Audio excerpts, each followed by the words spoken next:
Lecturer Urdu online YouTube channel के तमाम मोज़े subscribers अस्सलाम वालेकुम। आप सब कैसे हैं? उम्मीद है कि बिल्कुल ठीक होंगे, शाद होंगे, आबाद होंगे, हंसते मुस्कुराते होंगे और हमेशा की तरह हमारे चैनल के साथ मौजूद होंगे। जी, आज का जो सिलसिला है वो सिलसिला है इंटरव्यू का।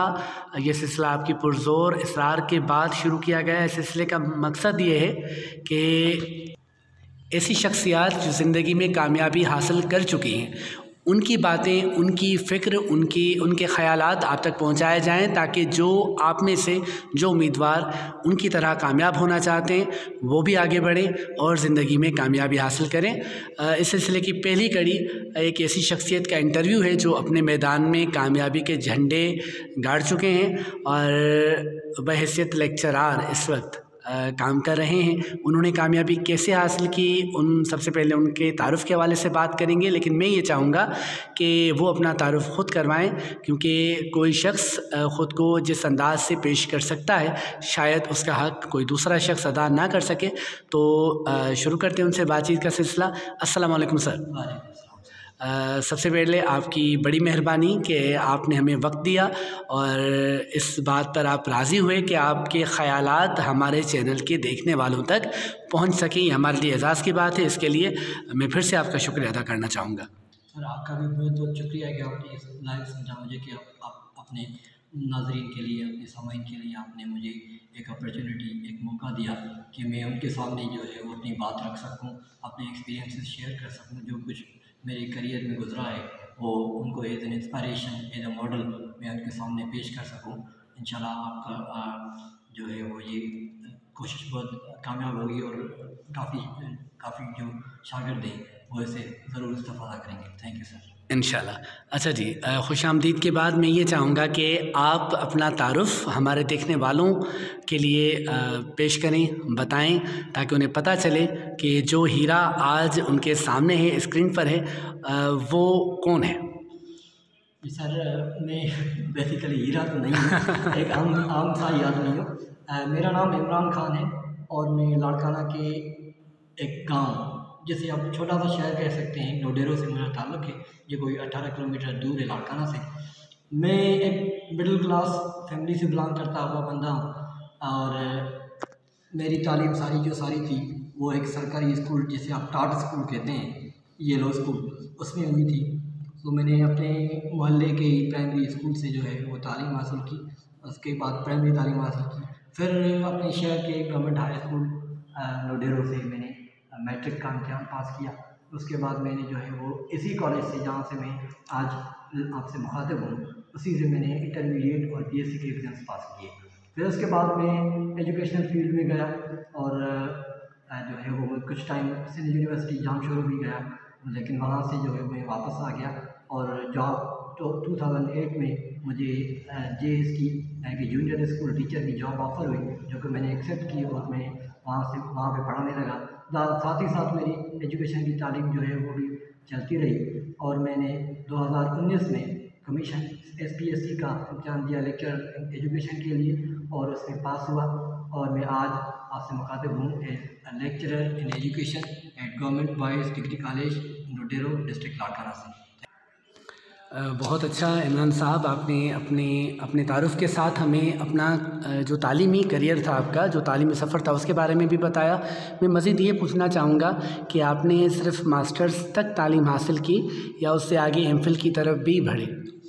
जी सर, 2019 और 2020 में जो है वो मैंने मेरी जो इल्म की प्यास है वो और ज़्यादा बढ़ गई और मैंने कहा कि इस फील्ड को जो है वो एजुकेशन की फील्ड को ज़रा थोड़ा सा आगे भी ले जाते हैं। तो इसलिए मैंने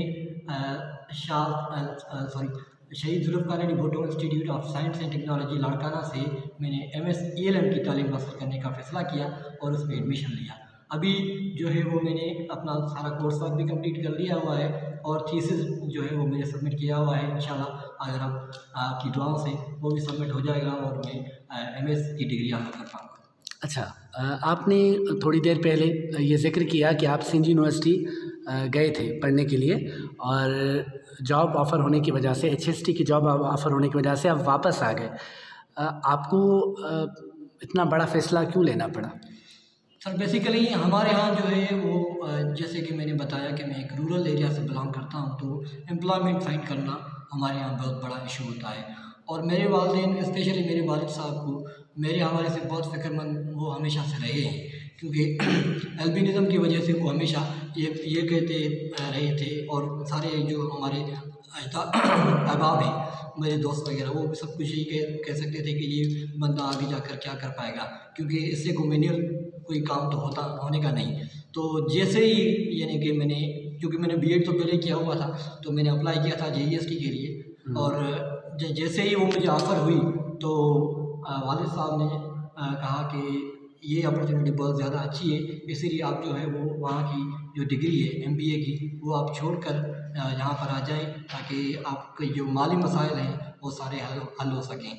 तो मैंने पहले उनसे इनकार किया कि मैं अपनी तालीम जो है वो जारी रखना चाहता हूँ, लेकिन उन्होंने मुझे खुद भी समझाया और अपने दोस्तों से मिलकर भी मुझे बहुत सारी चीज़ें ऐसी बताईं, और उन्होंने एक पाथ दिया कि भाई अगर आप तालीम कंटिन्यू करना चाहते हैं, आगे बढ़ना चाहते हैं, तो सिर्फ ये ही एक अपॉर्चुनिटी नहीं है, आप कॉम्पिटिटिव एग्ज़ाम्स की तरफ जाएं और वहाँ पे कोशिश करें, तो इंशाल्लाह आपको वहीं पे कोई ना कोई कामयाबी मिल जाएगी और आप और किसी अच्छी जॉब पर चले जाएंगे। तो मैंने भी बिस्मिल्लाह कर दी और जो है वो ऑफ़र ऑर्डर जो है वो एक्सेप्ट की, और उसके बाद पढ़ाने शुरू कर दिया। अच्छा इमरान साहब, हम यूँ कह सकते हैं इसको कि जो बेरोज़गारी का मामला मौजूद है, और हर नौजवान का पहला बुनियादी मसला, बल्कि हर शख्स का बुनियादी मसला ये है कि जब हम पढ़ते हैं तो एक हकीकतन तालीम नौकरी हासिल करने, मुलाजमत हासिल करने के लिए नहीं होनी चाहिए, लेकिन चूँकि सर्वाइव करना है तो ये भी एक सिलसिला होता है। तो आप इस वजह से अपना ख्वाब अधूरा छोड़कर आपको वापस आना पड़ा, आपके वालिद साहब ने आपको मशवरा दिया, लेकिन साथ साथ अपनी तालीम नहीं छोड़ी, ये इंस्पायरेशन है। अच्छा, आप चूँकि आपके साथ मेडिकल के कुछ इश्यूज़ रहे हैं, आप ख़ुद बता रहे हैं कि कहा जाता था कि आप ज़िंदगी में आगे बढ़कर क्या कर पाएंगे, लेकिन आपने करके दिखाया है। तो बीइंग ए स्पेशल पर्सन, आपने माशरे को कैसा पाया, और इस माशरे में ऐसे लोग जो दूसरों जैसे नहीं हैं, वो उनके लिए सर्वाइवल मुश्किल होता है, या अगर वो हिम्मत करें तो सबसे आगे बढ़ सकते हैं? सर, जो आपने ये वाली बात की कि अगर कोई स्पेशल पर्सन, मतलब कोई भी, ये आम बात है, कोई जो भी बंदा ठान लेता है कुछ भी काम करने के लिए, तो वो उसे कर गुजरता है। सही। तो यही चीज़ जो है वो सब स्पेशल पर्सन के लिए भी है। मैं तो अल्लाह का शुक्र है फिर भी सही सलामत हूँ, कोई प्रॉब्लम नहीं है। सिर्फ यही कि एल्बिनिज़म की वजह से मुझे थोड़ी धूप में थोड़ा मसला होता है, गर्मी की वजह से थोड़ा मसला होता है, जिसकी वजह से मैं बाहर नहीं काम कर सकता इतना आउटडोर। लेकिन जो लोग बिनाई से महरूम होते हैं, कुछ लोग जो है हाथों से महरूम होते हैं, लिम्स के नहीं होते, तो वो भी सर्वाइव कर पाते हैं। तो ये यानी कि एक डिसेबिलिटी, जैसे आप अपरेंटली डिसेबिलिटी कहें या स्पेशल पर्सन, ये एक जो है किसी भी काम करने के लिए हार्डल नहीं होनी चाहिए। सो मैंने भी ये सोचा कि जैसे कि आम लोग काम करते हैं तो मैं भी काम कर सकता हूँ। चलिए ठीक है, मुझे लिमिटेशन है कि मैं धूप में नहीं बैठ सकता, तो और भी बहुत सारे काम हैं जो आप कर सकते हैं। तो मैंने ऐसी ही फील्ड जो है वो ज्वाइन की, जो मैं समझता था कि मुझे बिल्कुल अच्छे तरीके से आती है। तो बाकी माशरे का क्या है, वो तो नॉर्मल लोगों के साथ भी कुछ अच्छा बिहेवियर नहीं करते, उनके यहाँ भी वो खामियाँ निकालते हैं, उनमें से खामियाँ निकालते हैं। तो जाहिर सी बात है, स्पेशल पर्सन के हवाले से भी बहुत सारी चीज़ें मुझे फेस करनी पड़ रही थी। लेकिन अगर आप इस चीज़ को लेकर बैठ जाएं और तो आप जो है वो कुछ भी नहीं कर पाएंगे। तो इसलिए ज़रूरी है कि ये सारी चीज़ें जो सोशल इंटरेक्शन है लोगों का, ये जो है वो आप साइड पर रखें और जो है वो अपने काम से काम रखें, तो इंशाल्लाह आपको आपकी कामयाबी आपके कदम चूमेंगे। बहुत खूब। यानी आप ये कहना चाह रहे हैं कि जो स्पेशल पर्सन से या किसी भी किस्म की परेशानी में मुब्तला हैं फिज़िकली तौर पर, तो वो इस बात को वजह बनाकर पीछे ना रह जाएं कि चूँकि हमारे साथ ये प्रॉब्लम है तो हम नहीं कर सकते। हाँ, आपने करके दिखाया है। आप कमीशन पास करके बतौर लेक्चरार इस वक्त हमारे साथ सामने मौजूद हैं और आपका मेरिट नंबर 3 था और पूरे सिंध में आपने अपने सब्जेक्ट में तीसरा नंबर मेरिट में हासिल किया। इससे बढ़कर ये सबूत कामयाबी का क्या हो सकता है कि आपने ठानी, आपने कोशिश की और आपने करके दिखाया।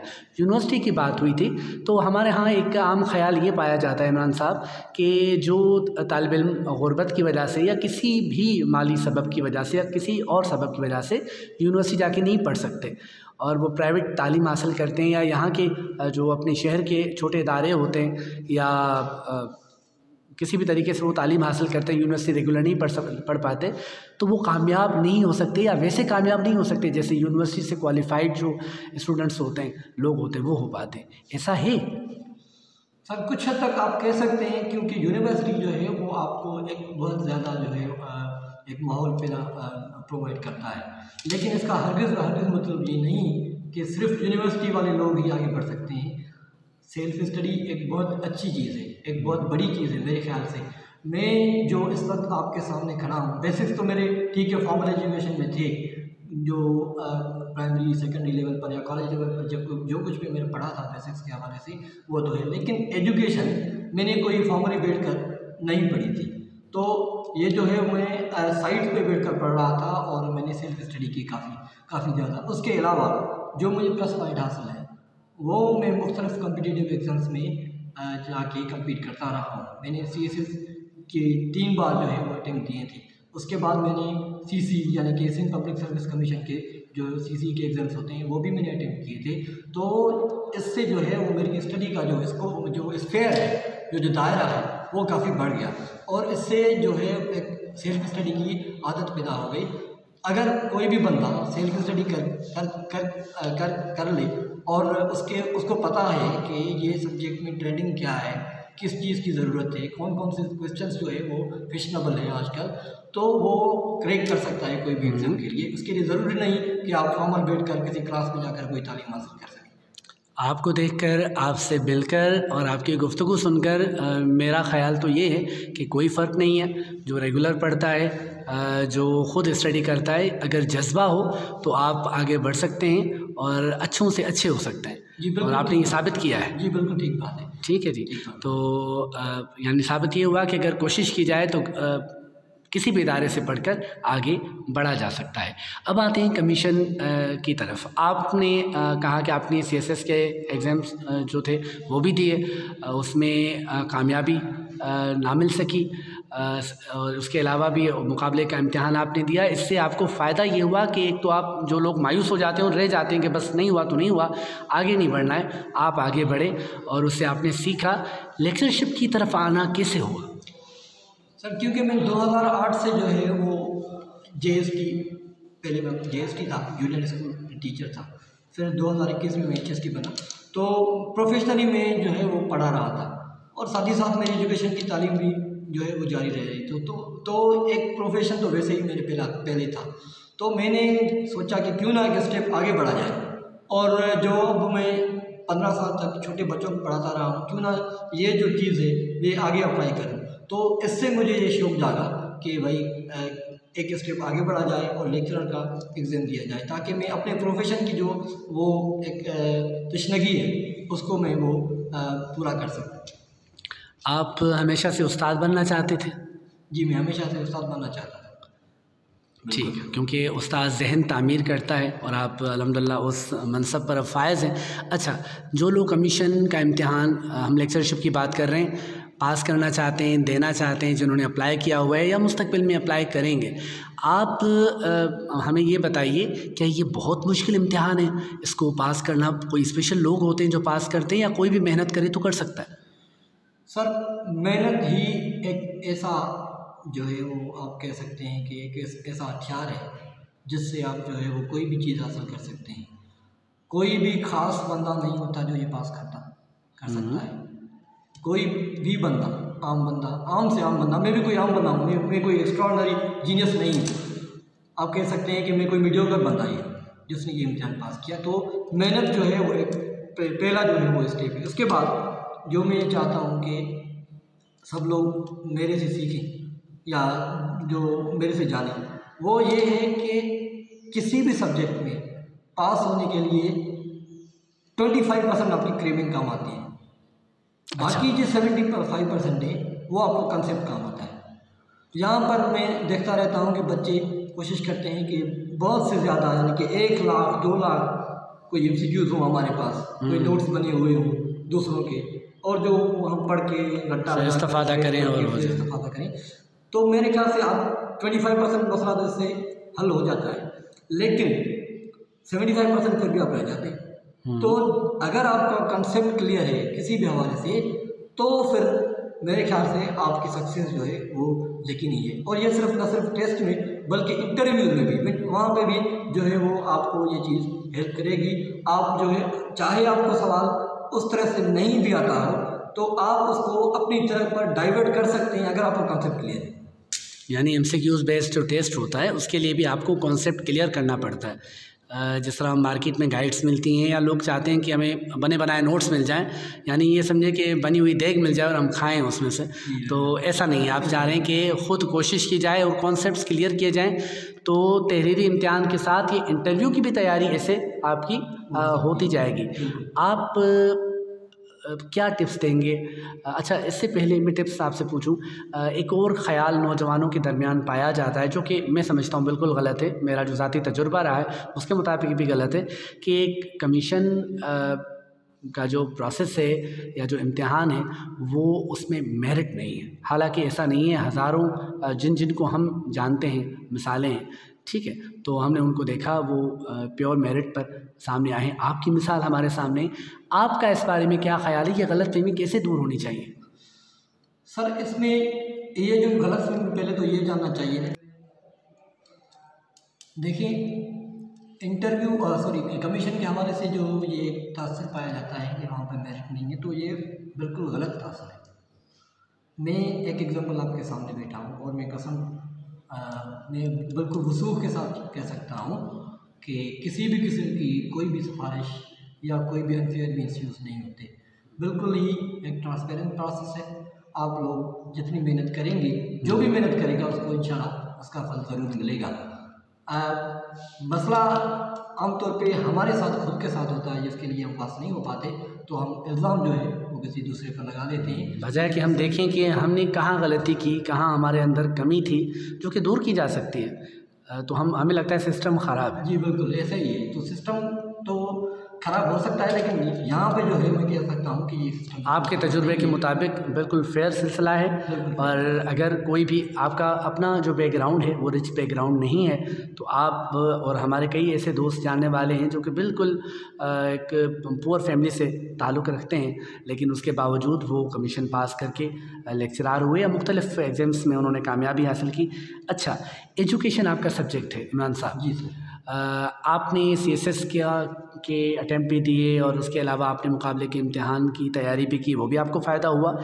एजुकेशन को ही आप लोग समझते हैं कि PST, JEST और HST वगैरह में हमें शायद अलाउंस का फ़ायदा हो जाए, या प्रोफेशनल हवाले से MAd और BAd वाला जो डिग्रीज़ हैं, जो असनाद हैं, वो काम आएंगे। आपने बड़ा सोचा और आपने बतौर लेक्चरार होने के लिए आपने सब्जेक्ट का इंतखाब किया। एजुकेशन सब्जेक्ट की क्या खासियत है? आप लोगों को बुलाएंगे यहाँ पर, कहेंगे कि इस तरफ आएँ, एजुकेशन में आपके लिए क्या अपॉर्चुनिटीज़? सर, एजुकेशन में जो है वो वाकई आपकी बात बिल्कुल ठीक है कि यहाँ पर ऐसा ही कंसेप्ट है कि MA करके BAd करके। सर, एजुकेशन के हवाले से बिल्कुल आपका ये ठीक ख्याल है कि ये ख्याल किया जाता है कि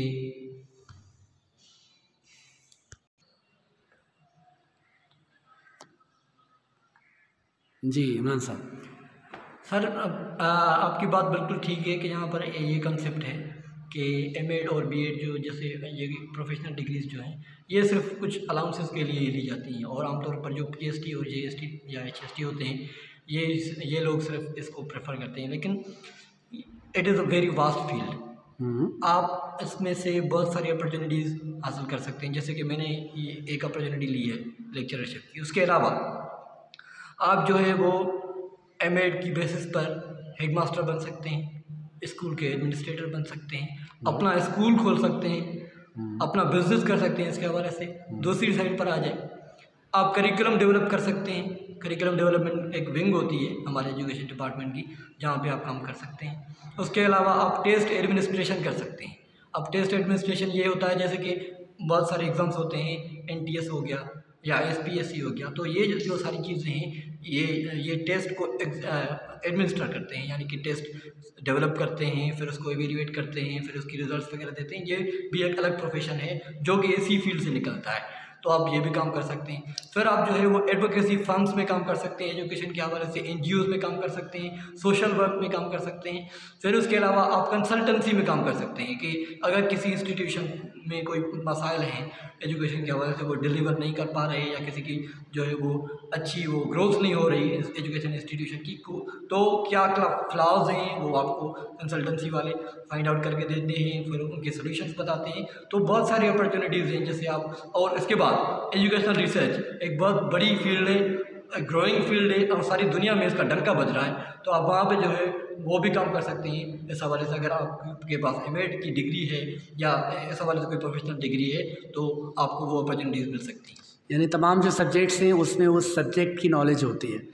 आपका जो सब्जेक्ट है उसमें ये बताते हैं कि पढ़ाना कैसे, जी ठीक है, तालीम क्या है, तालीम को कैसा होना चाहिए, किस अंदाज से असरअंदाज हो सकती है।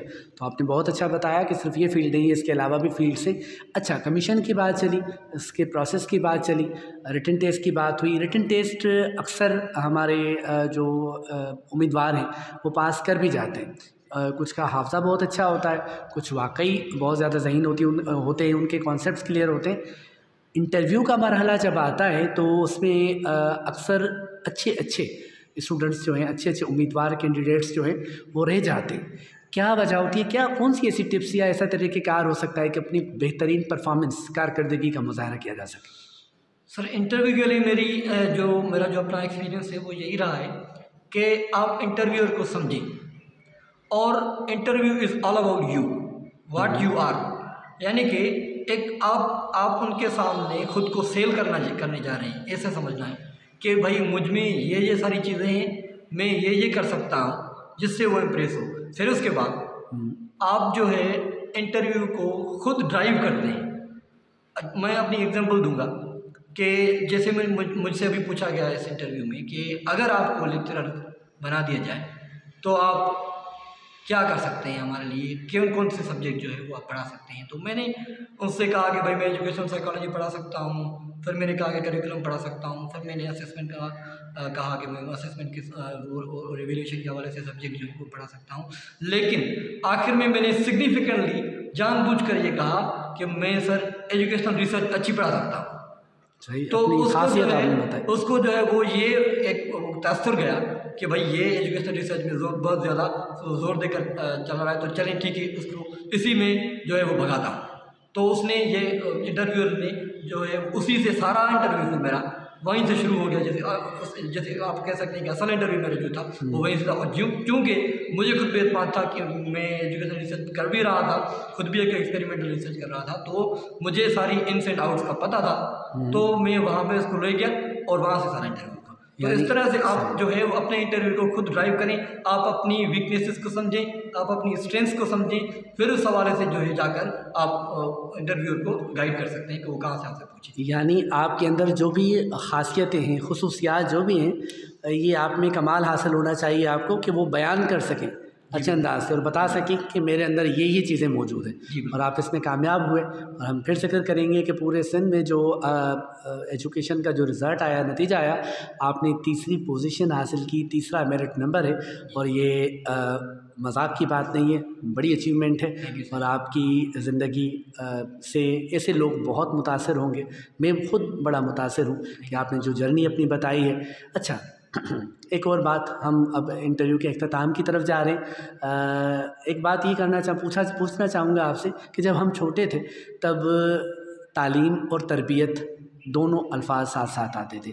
आप क्या समझते हैं कि तालीम के साथ तरबियत का कितना किरदार होना चाहिए, या है ज़रूरी है? सर, तरबियत मैं कहता हूँ कि एजुकेशन का जो है वो बेटर हाफ है। अगर आप सिर्फ बच्चों को एकेडमिकली साउंड कर रहे हैं, मतलब उनको सारे सब्जेक्ट्स अच्छे आते हैं, लेकिन उनको बैठने का तरीका नहीं है, उठने का तरीका नहीं है, उनको बात करने का तरीका नहीं है, उनको ये मालूम नहीं है कि छोटों से किस तरह से बात की जाती है, बड़ों से किस तरह से बात की जाती है, दोस्तों में बैठते हैं तो कैसे बैठते हैं, ख़वातीन के साथ ज़िंदगी कैसे गुजारते हैं, ज़िंदगी कैसे गुजारते हैं, कोई डिफ़िकल्ट सिचुएशन आ जाती है तो फिर कैसे करते हैं। तो ये आपकी एजुकेशन का कोई फ़ायदा ही नहीं हुआ। ये काम तो आपको आजकल तो रोबोट भी कर देते हैं ना, कोई फैक्ट फाइंड करना हुआ तो गूगल कर लिया, चैट जीपीटी आ गया, आप वहाँ से कुछ भी कर सकते हैं। तो ये चीज़ नहीं है। असल चीज़ जो आपको ह्यूमन बनाती है वो है आपकी तरबियत। और जो है वो वेस्टर्न सोसाइटीज़ में तो ये कहा जाता है, जॉन डुई ने भी कहा कि एजुकेशन इज़ लाइफ इटसेल्फ।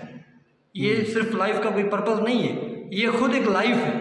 यानी कि आप जब एजुकेशन इस मकसद के लिए हासिल करते हैं कि कोई जॉब मिल जाए, कोई मैं जो है वो कोई बड़ा अफलातून बन जाऊं, तो ये एजुकेशन का पर्पज़ नहीं होना चाहिए। एजुकेशन का पर्पज़ जो होना चाहिए कि आप कितने अच्छे इंसान बन कितने अच्छे हैं। तो अच्छे इंसान बनने के लिए तरबियत का होना ज़रूरी है। और ये जो है वो चीज़ें वेरी सॉरी टू से कि आजकल हम जो एजुकेशन सिस्टम आजकल हमारे यहाँ रहे थे उसमें ये सारी चीज़ें फेड अवे हो रही है। तो आजकल जो है वो बहुत सारी कोशिशें इस हवाले से डिपार्टमेंट और इदारे और असातिज़ा मिलकर कर रहे हैं कि बच्चों की जो तालीम है उसके साथ तरबियत भी उनकी की जाए। इसकी एग्ज़ाम्पल आप ये देख लें कि कॉलेज एजुकेशन डिपार्टमेंट में हर साल एक जो है वो कैलेंडर छाया होता है, जिसमें वो ये कहते हैं कि आप बच्चों के सोशल स्किल्स डेवलप करने के लिए मुख्तलिफ जो है वो तकरीबात करें, मुख्तलिफ प्रोग्राम्स इवेंट्स का जो है इनेकाद अपनी कॉलेज में करें, जिसमें प्लांटेशन डे होता है जहाँ पे बच्चों को माहौलियात के हवाले से माहौल को कैसे खूबसूरत बनाया जाए, साज़गार बनाए, उनको सेंसिटाइज किया जाता है।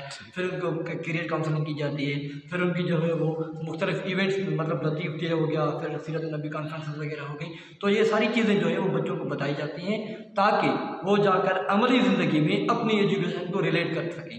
तो ये इस तरह से कोशिशें बहुत ज़्यादा जारी हैं और इंशाअल्लाह ताला एक दिन ज़रूर हमारी तरबियत और तालीम साथ साथ चलेंगी और बेहतरी आ रही है। बेहतरी बिल्कुल बेहतरी। जो आप जैसे नौजवान डिपार्टमेंट में आए हैं और आपने अब इन इदारों को आप लोगों ने संभालना है, आप लोगों ने मेहनत करनी है और आप कर रहे हैं और बहुत अच्छी चेंजिंग है।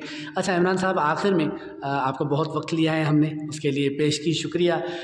लेकिन आखिर में मैं चाहूँगा कि आप नौजवानों को जो इस फील्ड की तरफ आ रहे हैं, जो ज़िंदगी में आगे बढ़ना चाहते हैं, उनके लिए कोई मुख्तसर सा पैगाम दें हमें कि उन्हें क्या करना चाहिए। बस सर मेरा सिर्फ यही एक पैगाम है कि स्टिक टू योर गोल्स। एक गोल सेट करें, फिर स्ट्रेटजी बनाएं कि इस गोल को किस तरह से जो है वो अचीव करना है, फिर इस स्ट्रेटजी से एक इंच भी आगे पीछे ना हो, कंसिस्टेंटली एफर्ट करते रहें। मायूसी वैसे भी हमारे इस्लाम में जो है वो मायूसी गुनाह है, तो मायूस ना हो। एक फेलियर के बाद दूसरी कामयाबी होती है, दूसरे फेलियर के बाद तीसरी कामयाबी होती है। तो जो है वो ऐसे नहीं है कि आप पहली अटेम्प्ट में कामयाब हो, डिसअपॉइंट ना हो। मुश्किलात आती हैं, दरपेश होती हैं, आपको जो है इन सबको जो है फेस करना है और फेस करके आपको आगे कामयाबी हासिल हो सकती है अगर आप अपने प्लान के साथ सिंसियर हैं। अगर आप अपने आप के साथ सिंसियर हैं, अपने मकसद के साथ मुखलिस हैं, तो नाकामी के बाद कामयाबी है, ऐसा हमें बता रहे थे इमरान साहब। आपका बहुत शुक्रिया, आपने हमें वक्त दिया, आपने सिंध और पाकिस्तान के नौजवानों के लिए बेहतरीन पैगाम दिया, आपने अपनी जर्नी बताई, आपने बताया कि कैसे मुश्किलात आपने देखी और उन मुश्किलात से आपने क्रॉस किया और बग़ैर किसी without any kind of hesitation आपने उन चीज़ों को फेस किया, सामना किया और कामयाब होकर दिखाया। और आप जैसे नौजवान पाकिस्तान का रोशन मुस्तकबिल हैं। फिर से आपका शुक्रिया। अल्लाह हाफ़िज़।